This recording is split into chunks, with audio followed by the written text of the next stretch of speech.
आताच एक बातमी येते, भाजपने आता मुंबईसह राज्यामध्ये इतर ठिकाणी काय भूमिका घ्यावी यावर चर्चा करण्याकरता अखेर उद्या भाजप कोर कमिटीची बैठक होण्याची शक्यता व्यक्त केली जाते। रश्मी पुराणिक आपल्यासोबत आहे। रश्मी, भाजपच्या कोर कमिटीची उद्या बैठक होती असं कळतंय, काय अपडेट्स? प्राजक्ता, आपण पाहतो की खरं तर परवा मुख्यमंत्री पंतप्रधान नरेंद्र मोदी यांना भेटून आले होते, त्यांच्याबरोबर चर्चा केली होती। त्यानंतर कुठेतरी अपेक्षा होती की काल मुख्यमंत्री बैठक घेतील, कोर कमिटीमध्ये भूमिका मांडू शकतील की नक्की पंतप्रधानांनी काय भूमिका मांडली आणि भाजप यापुढे काय करणार आहे।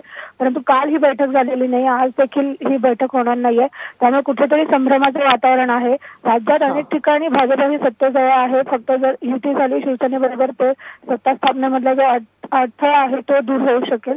परंतु ह्या सर्व गोष्टी ह्या मुंबईत युती होते की नाही ह्यावर डिपेंड आहेत आणि आतापर्यंत शिवसेनेबाबत युती करायची आहे का, ती कशा पद्धतीने होणार आहे आणि त्याच वेळेला अर्थसंकल्प अधिवेशन देखील समोर आहे, ते कशा पद्धतीने पार पडायचं, असे अनेक मुद्दे सध्या भाजपासमोर आहेत। कुठेतरी एक अस्वस्थता देखील आहे की नेमकी काय होणार आहे। अखेरीस ही बैठक उद्या होणार आहे कोर कमिटीची, त्यामध्ये चित्र स्पष्ट होऊ शकेल की आता मुख्यमंत्री काय भूमिका घेत आहेत आणि आपल्या इतर मंत्र्यांना काय सांगतात की पंतप्रधानांनी नेमकी काय संदेश दिलाय।